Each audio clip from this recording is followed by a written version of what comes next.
अस्सलामुअलैकुम। बोल news headquarters में खुशामदीद। मैं हूँ आपके साथ वरीशा जुल्फ़िकार। मैं हूँ अरबाब जहांगीर और मैं हूँ शाइस्ता शहजाद। हेडलाइंस आपने जानी, बुलेटिन में बात होगी। हीले बहाने ताखीरी हरबे, पैसे देने के बजाय आए बाएं शाएं, फंड्स मिलेंगे या नहीं, और महंगाई ने मीठी ईद फीकी कर दी। पंजाब इलेक्शन से फरार के लिए हुकूमत ने नया पैंतरा अपना लिया। स्टेट बैंक ने 21 अरब के फंड्स मुख्तस करने की तस्दीक की। कायमा कमेटी बराए खजाना ने मामला फिर कौमी असम्बली भेजने की सिफारिश कर दी। वजीर कानून आजम नज़ीर तारड़ ने खुलकर इलेक्शन की मुखालफत की। कहा 2 दफ़ा अखराजात मुल्क की मफाद में नहीं। बरजीस ताहिर बोले पंजाब के इंतखाबात पूरे मुल्क के लिए नुकसानदेह होंगे। मजीद गुफ्तगू करेंगे सीनियर तज्जियाकार समी इब्राहिम साहब इस वक्त हमारे साथ मौजूद हैं। तो समी साहब, बरजीस ताहिर कह रहे हैं कि पंजाब के इंतखाबात पूरे मुल्क के लिए नुकसानदेह होंगे। आजम नज़ीर तारड़ कह रहे हैं 2 बार हम पैसे खर्च नहीं कर सकते। ये किस तरफ जाते मामला आप देख रहे हैं? ये मामला तौहीन अदालत की तरफ जा रहे हैं। मेरे साथ अभी उमर हयात हैं हमारे नुमाइंदे। ये वहाँ पर फाइनेंस की कायमा कमेटी में मसरूफ़ मौजूद थे और सदीक जान भी अभी मुझे ज्वाइन कर लेंगे। वो भी वहाँ पर कमेटी है, उसकी हेयरिंग उन्होंने देखी है। बड़ी अजीब व गरीब किस्म की गुफ्तगू की गई है।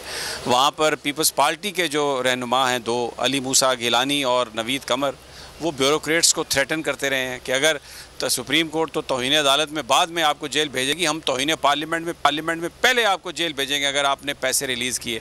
लेकिन इस हवाले से भी बड़ी अजीब व गरीब ख़बरें आ रही हैं। पहले वजारत ख़जाना के साथ मुशावरती इजलास हुआ, लग ऐसा रहा है कि उन अफसरान ने यह कहा होगा कि जनाब आप इजलास में कहें कि हम इनको जेल भेज देंगे ताकि हम सुप्रीम कोर्ट को ये कह सकें जाके कि जनाब हमें तो ये जेल भेज रहे थे।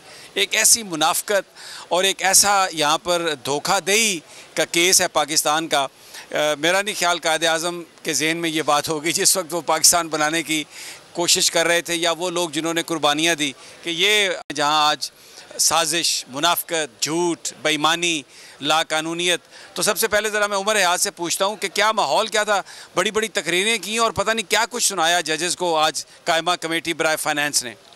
जी समी साहब, ये जो हमने देखा है कि ख़जाना कमेटी का इजलास जो तलब किया गया, सबसे पहले तो कैसर अहमद शेख जो कि चेयरमैन कमेटी है, उन्होंने कहा कि ये मैंने मीडिया पर जो चलने वाली ख़बरें हैं उस पर 100 मोटो लिया है। सबसे इंटरेस्टिंग बात ये थी कि अदालती जो 100 मोटो है तो उसके अगेंस्ट चेयरमैन कायमा कमेटी ख़जाना ने एक 100 मोटो। यानी हम ये सुनते थे बचपन में, होता था ना कि टूट बटूट ने खीर पकाई, बच्चे सारे इकट्ठे हो गए, एक वज़ीर आज़म हाउस बना देता था, एक कुछ बना देता था, फिर वो खुद ही गिरा देते थे, खेलते रहते थे। ये इस तरह ये जो मैं बस अब क्या कहूँ जी। तो ये तमाम सिचुएशन थी, लेकिन उससे पहले एक मुशावरती इजलास जो हुआ उसमें तमाम फैसले हो चुके थे। तमाम ब्यूरोक्रेट्स, स्टेट बैंक की जो कायम मकाम गवर्नर है सीमा कामिल, वो भी उस इजलास में थी, और वजारत ख़जाना से बजट विंग, एक्सपेंडिचर्स विंग, उनके जो स्पेशल सेक्रेटरी हैं वो भी उस इजलास में थे। और इसके साथ साथ वज़ीर कानून जो हैं वो भी उनके चैम्बर में ये इजलास हुआ। वज़ीर तिजारत मौजूद थे और मुआविन खुसूसी बराए ख़जाना तारिक बाजवा मौजूद थे, और इसके साथ साथ आयशा गौस पाशा मौजूद थी। तो ये तमाम फैसले वहाँ हो चुके थे। अब उन्होंने आके कमेटी में सिर्फ ये बताना था कि हमने इस मामले को पहले तो उन्होंने वजारत ख़जाना को ये इंस्ट्रक्शन दी, हिदायत दी कि आप जो है इस पर एक सप्लीमेंट्री ग्रांट की डिमांड जो है वो जनरेट करें, और वो सप्लीमेंट्री ग्रांट की जो डिमांड है वो आप कैबिनेट को भिजवाएं। कैबिनेट उसकी अप्रूवल दे के पार्लियामेंट को भिजवाएगी, और पार्लियामेंट जो है वो इस पर फर्दर क्या डिसीजन देती है वो वक्त ही बताएगा। लेकिन उससे पहले एक और प्रोसीजर है कि जो वजारत ख़जाना है वो जो भी सप्लीमेंट्री ग्रांट बनाती है तो उसको जो काबीना की इक्तिसादी राब्ता कमेटी है उसमें पहले पेश किया जाता है, फिर उसके बाद काबीना में पेश किया जाता है, और फिर उसके बाद एक प्रॉपर एक तरीक़ाकार होता है। मतलब ये है कि फिर ये किया जाता है, फिर ये किया जाता है, जिसमें 2023 गुजर जाए, 2024 तक वो प्रोसेस पूरा हो जाएगा, वो फाइल आ जाएगी, फिर उसके बाद हम देखेंगे। तारीख वही होगी जो हुकूमत की जानिब से और इलेक्शन कमीशन की जानिब से दी गई है कि 8 अक्टूबर की जो तारीख है। तो कोशिश यही की जा रही है, और इनकी ये भरपूर कोशिश है इस वक्त तक, जो हुकूमत है या जो ब्यूरोक्रेसी है, ब्यूरोक्रेसी इतनी नहीं है लेकिन हुकूमत की ज़्यादा कोशिश यही है कि हम ये 21 अरब मांग रहे हैं, हम 21 रुपये भी हम इनको ना। मैं ज़रा ये सदीक जान सुना, वो अपना गिलानी साहब के बच्चे जो हैं बड़े देते रहे, धमकियां देते रहे कि हम अंदर कर देंगे सबको जिन्होंने पैसे दिए। तो क्या वहाँ पर माहौल आपकी नज़र ने क्या देखा?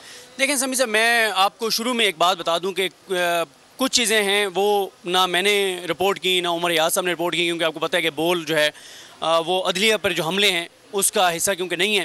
तो जिस तरह से वहाँ पे तज़हीक की गई जजेस की और सुप्रीम कोर्ट ऑफ पाकिस्तान के बारे में जो अल्फाज इस्तेमाल किए वो बड़े अफसोसनाक थे। और देखें समी साहब, मैं आज के दिन तक मेरा पॉइंट ऑफ व्यू ये था कि बिल्कुल चीफ जस्टिस पाकिस्तान उमर अता बंदियाल साहब को इनको इग्नोर करना चाहिए, उनको कंटेम्प्ट की तरफ नहीं जाना चाहिए। लेकिन आज जो कुछ मैं देख के आया हूँ और जितना ये लोग बेलगाम हो गए हैं, और जिस तरह से देखें ना कि आप वो जिस तरह से उमर याद ने बड़ी अच्छी बात की कि वो कैसर अहमद शेख साहब जिनको अपनी पार्टी नहीं पूछती, ठीक है, उनको चेयरमैन लगाए हुए है, वो कह रहे हैं कि मैंने सुप्रीम कोर्ट के हुक्म की खबरों पर सो मोटो लिया है कि सुप्रीम कोर्ट कौन होती है जी हुक्म देने वाली। और फिर वहाँ पे जिस तरह से थ्रेट किया गया ब्यूरोक्रेट्स को कि हम तुम्हें अंदर कर देंगे, तुम्हें अंदर डाल देंगे, 21 अरब रुपये तुम्हारी तनख्वाहों से वसूल करेंगे, तुम्हें जो है वो सलाखों के पीछे डाल देंगे। कौन होती है सुप्रीम कोर्ट फैसला करने वाली? और क्योंकि कायमा और एक और दिलचस्प बात, बरजीज ताहिर साहब कहते हैं कि जब हम कमेटी फैसला कर चुकी है तो कोई और कौन होता है फिर फैसले देने वाला। तो देखें सुप्रीम कोर्ट को जितना बेवकूफ़ किया जा रहा है, ये मेरा ख्याल है कि अब बहुत ज़्यादा हो रही हैं चीज़ें। अब मेरा ख्याल है चीफ जस्टिस पाकिस्तान उमर अता बंदियाल साहब को कुछ ना कुछ ऐसा करना होगा कि कुछ तो उनको मैसेज आए। देखें ना, ये तो एक मजाक बना लिया है, ब्यूरोक्रेसी को वो थ्रेट कर रहे हैं और ब्यूरोक्रेसी मिली हुई भी होगी साथ, ये जो आपने कहा बिल्कुल दुरुस्त कहा। और बिल्कुल खामोश नहीं ब्यूरोक्रेसी। जो गवर्नर स्टेट बैंक के कायम मकाम सीमा साहिबा, उन्होंने भी बड़ी गोलमोल सी बात की, और अटॉर्नी जनरल साहब ने भी जो गुफ्तगू की वो कुछ और थी, और वज़ीर कानून साहब की तो पॉलिसी आपको पता ही है कि उनकी क्या पॉलिसी और वो क्या कह रहे हैं। तो ये जो आज था उसमें उन्होंने अब ये मामला काबीना को भेजा है, काबीना कौमी असम्बली को भेजेगी, और उन्होंने कहा है कि जी कौमी असम्बली ही फैसला करे। और महंगाई पे कोई बात नहीं हुई, अवामी इशूज़ पर कोई बात नहीं हुई, जो आटे की किल्लत का मामला है, जो ग़ज़ाई किल्लत की तरफ हम जा रहे हैं, कोई अवामी इशू नहीं था। और आप देखेंगे सारे का सारा फोकस, सारे के सारे हमले सुप्रीम कोर्ट ऑफ पाकिस्तान पर थे। और उन्होंने कहा है जनाब कि 21 अरब जो है वो अब ये पार्लियामेंट फैसला करे, और वो पहले कह चुके हैं कि नहीं हमारे पास पैसे, 129 अरब तरक्याती स्कीमों के लिए कल जारी कर दिया है। चीफ इलेक्शन कमिश्नर साहब के लिए घर माशाल्लाह 10 करोड़ का बन रहा है, तो उसके लिए 10 करोड़ का 10 करोड़ का घर। अच्छा, इस खबर से या जो हम डिस्कस कर रहे हैं इससे कोई ताल्लुक़ नहीं है, लेकिन हम जब स्कूल में होते थे तो कुछ चीज़ें बातें करते थे, तो अभी मेरे जहन में ना वो एक फ़िक्रा आ रहा था, जब हम कॉलेज में कहीं देखते थे ना कोई मिली भगत है तो हम कहते थे कि thieves with doggies, doggies with thieves. अब पता नहीं, लेकिन इसका इस खबर से कोई ताल्लुक़ नहीं है कि ये, मैं बिल्कुल कुछ नहीं कह रहा क्योंकि पार्लियामेंट बड़ी मोहतरम है और हमारे लिए बड़े काबिल एहतराम है। अच्छा, ये मैं पर्टिकुलरली आपसे, स्टेट बैंक की गवर्नर भी थी, सब थे, आपको क्या लगता है कि अब जो सुप्रीम कोर्ट के बड़े वाज़ेह अहकामात हैं, बड़ा क्लियर एक कंप्लीट ऑर्डर है, आपको क्या लगता है कि ये स्टेट बैंक क्या एक्ट करेगा? देखें, स्टेट बैंक मिला हुआ है साथ, और ये हमारे पास इत्तला कल रात से ही थी कि स्टेट बैंक ये करेगा कि टेक्निकल खेलेगा और 2 नंबरी करेगा। स्टेट बैंक ने आज क्या कहा कि हमने 21 अरब रुपए मुख्तस कर दिए हैं, जारी नहीं किए। तो ये क्या है? तो सुप्रीम कोर्ट का हम कहें सर हमने आपको हुक्म 21 अरब मुख्तस कर दिए, मुख्तस नहीं करने। और ये आप आगे जो ब्यूरोक्रेट्स हैं देखें, सुप्रीम कोर्ट को आप ज़रा इनको तो मेरा ख्याल है कि इनके खिलाफ तो एक्शन लेना चाहिए, ब्यूरोक्रेट्स के खिलाफ जो शाह से ज़्यादा शाह के वफादार बने हुए हैं ना, जो सियासतदान जो इस बात, अब देखें ना अली मूसा गिलानी, अगर वो कहते हैं कि हम ब्यूरोक्रेट्स को भेजेंगे जेल में इसलिए कि वो सुप्रीम कोर्ट के अहकामात की पाबंदी कर रहे हैं, तो ये तो बड़ा संगीन बात है। अच्छा, इसमें मुझे ऐसा लगता है कि पीपल्स पार्टी जो है, जरदारी साहब मुकम्मल इनको ज़िंदा दरगोर करके ही फरागत लेंगे। एक तरफ तो ये खबरें आ रही हैं कि यहाँ पर कायमा कमेटी में पीपल्स पार्टी के लोग अब बढ़ चढ़ कर बोल रहे हैं, दूसरी जानब पीपल्स पार्टी के अंदर ही एक चीज़ शुरू कर दी गई है कि ये देखें अदालतों के बारे में हमारा रवैया तो मुख्तलिफ था, हमें ऐसा होना चाहिए कि जब शहबाज शरीफ साहब या काबीना के लोग नाहल हों तो उस वक्त पीपल्स पार्टी एक तो उस रवैश से पीछे हट जाए, ये कह करके देखें जी हमारी जमात में तो ये बात हो रही है, क्योंकि वो तो कहते हैं कि सिंध का डोमिसाइल वज़ीर आज़म बन सकता है। तो जरदारी साहब ने जो पत्ते लगाए हैं ये वाकई खाबे खा खा के जो लाहौरी हैं इनको कुछ समझ नहीं आ रही। देखिए, मेरा ख्याल है कि जरदारी साहब ने जो कहा था ना कि ये इस धरती के नासूर हैं और मैंने इनको माफ़ कर दिया तो मुझे अल्लाह भी माफ़ नहीं करेगा, ये उनका ऑन रिकॉर्ड बयान है ना। उन्होंने कहा था कि ये पाकिस्तान के मुजीबुर रहमान हैं, ठीक है, और उन्होंने इनको मैं माफ़ नहीं करूँगा। तो फिर कौम को फेवर दे रहे हैं ना, अगर इनकी मुकम्मल बर्बादी कर रहे हैं तो इस पर तो ये तो फिर अच्छी बात है। देखें, जिनके कहने पे ये सारा कुछ कर रहे हैं ना, और पीपल्स पार्टी के, देखिए मैं एक बात कहूँगा, नफीसा शाह साहबा मौजूद थी कमेटी में, उन्होंने कोई बात नहीं की, वो बड़ी मोहतात उनका नजर आया। सैयद नवीद कमर साहब तो बोलते रहे, नवीद कमर साहब और अली मूसा गिलानी, उन्होंने तो नून लीग को कहा कि चढ़ जाओ सूली, राम भली करेगा, लड़ जाओ सुप्रीम कोर्ट के साथ, ऐसी की तैसी इनकी। उन्हें पता है कि लेकिन सुप्रीम कोर्ट कह चुकी है कि जो इंस्टिगेटर्स हैं हम उनको भी माफ़ नहीं करेंगे। नहीं, सुप्रीम कोर्ट, ये पीपल्स पार्टी बड़ी टेक्निकल खेल रही है, वो उनको हलाशेरी दे रहे हैं कि पढ़ जाओ सुप्रीम कोर्ट को, हम तुम्हारे साथ हैं। और फिर मियां नवाज शरीफ ने कहा था एक बार, उन्होंने कहा था कि नारे बड़े लगते थे, मियां साहब कदम बढ़ो, हम तुम्हारे साथ हैं। जब मैं गिरफ्तार हुआ मैंने पीछे देखा एक बंदा भी नहीं था। तो अब भी इनके साथ यही होगा।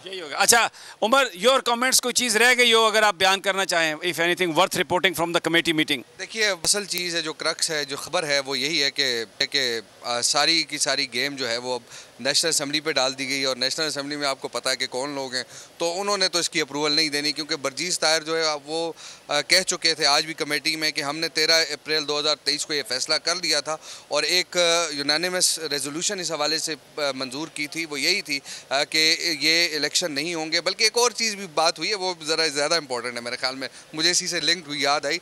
उन्होंने कहा कि ये तो जो इलेक्शन होंगे पंजाब में, अगर पहले अर्ली इलेक्शन होंगे, ये तो पूरे मुल्क के लिए नुकसानदेह हैं। और जिस जमात की यहाँ हुकूमत बनेगी वो उसको जिस पंजाब के जो नताइज हैं वो पूरे मुल्क के इंतखाबात पर असरअंदाज होंगे।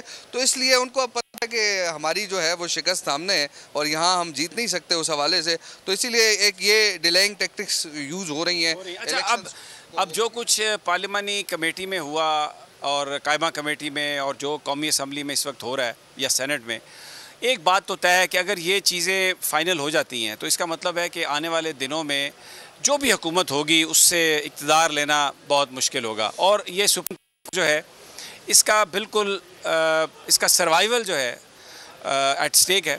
अगर आज जो कुछ होता है और उसके नतीजे में ये इंतखाबात नहीं होते और ये जो सारी मुग़ल्लज़ात बकी गई हैं सुप्रीम कोर्ट के बारे में, जजेस के बारे में, जिन लोगों ने की हैं उनको कोई सज़ा नहीं मिलती, तो ये रेस्ट एश्योर, ये फिर आप देख लें कि आइंदा ना कभी इंतखाबात होंगे, जो भी हुक्मरान आएगा वो लंबा ही चलेगा, वो इलेक्शन उसी वक्त कराएगा, पैसे उसी वक्त रिलीज़ करेगा जब वो समझेगा कि अब मैं इलेक्शन जीत सकता हूँ, अब हालात पॉजिटिव हैं मेरी मर्ज़ी के। यानी जो ज़ियाउल हक ने किया, जो दूसरे लोग करते थे डिक्टेटर, अब सब यही करेंगे। उनकी सब की रूह जो है ना इनमें हलूल कर गई है। और अब फिर बात आन पड़ी है इस पर, चौधरी एतजाज़ पर, पाकिस्तान के वकला पर और पाकिस्तान के अवाम पर कि आप अपनी आज़ादियों के लिए कहाँ खड़े हैं। अगर आज मसलियत आमेज़ी इख्तियार की गई और इन सारी चीज़ों को जाने दिया गया और लोगों ने कहा नहीं जी हमारा इससे कोई ताल्लुक़ नहीं है, बाहर गर्मी बहुत है हम नहीं निकलते, तो फिर आइंदा यही लोग हुक्मरानी पे होंगे। पैसे जो मर्ज़ी बढ़ाएं, पेट्रोल जितना मर्ज़ी करें, डॉलर जहाँ पे जाएं, अपनी जायदादें जो मर्ज़ी करें। ये मुल्क जो है जिस मकसद के लिए कायद ने हासिल किया था, मैं इसके बारे में अल्लाह ना करे मेरी कोई ये इस तरह की पेशीन गोई सच हो, खुदा करे कि लोग भी उठें और ये जो जिस तरह सुप्रीम कोर्ट को बेतौकीर, पाकिस्तान के अवाम को बेतौकीर करने की कोशिश की जा रही है, अल्लाह ताला इन कोशिशों को नाकाम बनाए। कराची, वी आर हेयर, हम आपको अपडेट देते रहेंगे। Back to you. बहुत बहुत शुक्रिया साहब। गुफ्तगू कर रहे थे उमर हयात और सिद्दीक जान भी उनके हमरा मौजूद थे। कायमा कमेटी बराए ख़जाना का इजलास ख़त्म हुआ, उसकी तफसीलात से सिद्दीक जान और उमर हयात ने अपडेट किया। और पंजाब में इंतखाबात के लिए फंड्स के इजरा की डेडलाइन का आज आखिरी रोज़ है। हुकूमत अदालती हुक्म पर अमल दरामद पर आमादा नजर नहीं आती। स्टेट बैंक को आज रकम जारी करके कल अदालत में रिपोर्ट जमा करानी है। पंजाब के इंतखाबात, सुप्रीम कोर्ट के अहकामात, क्या हुकूमत करेगी इक़दामात, क्या बन पाएगी बात? सुप्रीम कोर्ट की डेडलाइन आ गई मगर फंड्स ताहाल ना आए। स्टेट बैंक ने आज 21 अरब जारी करके कल रिपोर्ट जमा कराना है। हुकूमत अदालती हुक्म पर अमल पर आमादा नहीं, पिछले हुक्म की खिलाफ वर्जी कर चुकी, इस बार भी ऐसा ही करने का इंदिया दिया जा रहा है। सुप्रीम कोर्ट ने पहले हुक्म 4 अप्रैल को जारी किया, 10 अप्रैल तक फंड्स फरहमी की हिदायत की गई। 14 अप्रैल को इन चैम्बर समात में स्टेट बैंक को बराह रास्त फंड्स जारी करने का कहा गया। हिदायत की 17 अप्रैल तक फंड देकर 18 अप्रैल को आगाह करें। वफाकी हुकूमत पहले ही फंड्स फराहम ना करने के लिए असम्बली से करारदाद पास करा चुकी है। राना सनाउल्लाह का धमकी आमेज अंदाज बरकरार, सुप्रीम कोर्ट के अहकामात मानने से साफ इनकार कर दिया। निगरान सेटअप अक्टूबर तक खींचने का इंदिया दे दिया। बोले इमरान खान जितना भी जोर लगा लें, पंजाब असम्बली के इलेक्शन 14 मई को नहीं होंगे। वजीर दाखिला ने इमरान खान को फितना करार दे दिया। अवाम के लिए मसाइल के अंबार लगाकर मलबा भी साबिक हुकूमत के सर थोपने की रविश बरकरार रखी। दावा किया हमेशा मुल्क को नवाज शरीफ ने ही बहरानों से निकाला, जल्द वतन वापस आकर इंतखाबी मुहिम की निगरानी करेंगे। ये जितना मर्जी जोर लगा लें, 14 मई को इलेक्शन नहीं होंगे। इलेक्शन इंशाल्लाह इकट्ठे होंगे, केयर टेकर सेटअप के तहत होंगे, इसी साल होंगे। यानी ये मई में अगर नहीं होते तो अक्टूबर भी कोई ज़्यादा दूर नहीं है। इसलिए आपको इलेक्शन की तैयारी जो है उसका जो आगाज़ आपने किया है उसको जारी रखना है। ये इलेक्शन मई में हो या अक्टूबर में हो, ये आपने अपने इस अमल को जो है वो रोकना नहीं है और आपने घर घर जाके इस पैगाम को पहुंचाना है। पीटीआई रहनुमा फवाद चौधरी ने कहा है कि इलेक्शन के लिए रकम जारी ना की तो स्टेट बैंक गवर्नर को तौहीन अदालत में फारिग हो जाएंगे। पीटीआई रहनुमा फवाद चौधरी की जानिब से इलेक्शन के लिए रकम जारी ना की गई तो स्टेट बैंक गवर्नर तौहीन अदालत में फारिग हो जाएंगे। ट्वीट किया फवाद चौधरी ने, जिसमें उन्होंने लिखा कि उम्मीद है स्टेट बैंक आज सुप्रीम कोर्ट के हुक्म पर अमल करेगा। अगर ऐसा नहीं होता तो स्टेट बैंक गवर्नर तो फारिग होंगे ही, सुप्रीम कोर्ट शहबाज शरीफ को भी फारिग करके मरियम नवाज की ख्वाहिश पूरी कर देनी चाहिए। चौधरी फवाद ने अली जैदी केस का जिक्र करते हुए लिखा कि पर्चा दर्ज कराने वाला खुद इश्तिहारी है, ना अली जैदी उस शख्स को जानता है और ना ही वो शख्स अली जैदी को पहचानता है। लेकिन इस दरख्वास्त पर फौरी पर्चा हुआ और मेंबर कौमी असम्बली को धक्के देकर पाबंदे सलासल कर दिया गया, फवाद चौधरी ने ट्वीट किया। लाहौर हाईकोर्ट ने प्रोसिक्यूटर जनरल पंजाब को ऑर्डिनेंस के जरिए मुमकिना तौर पर हटाने के खिलाफ केस में हुकूमत पंजाब और दीगर फरीकैन को नोटिस जारी करते हुए जवाब तलब कर लिया है। दरखास्त पर समाअत जस्टिस साजिद महमूद सेठी ने की। अदालत ने इस्तफसार किया, काबीना की मंजूरी के बगैर गवर्नर ऑर्डिनेंस कैसे जारी कर सकते हैं। सरकारी वकील ने कहा ऑर्डिनेंस गवर्नर ने जारी किया, दरखास्त मुस्तरद की जाए।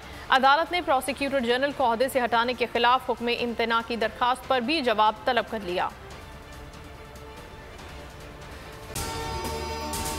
अगर आपको ये वीडियो पसंद आई है तो लाइक पर क्लिक करें। हवाए नफ्स की है हुक्मरानी, लुटेरा कर रहा है पासबानी।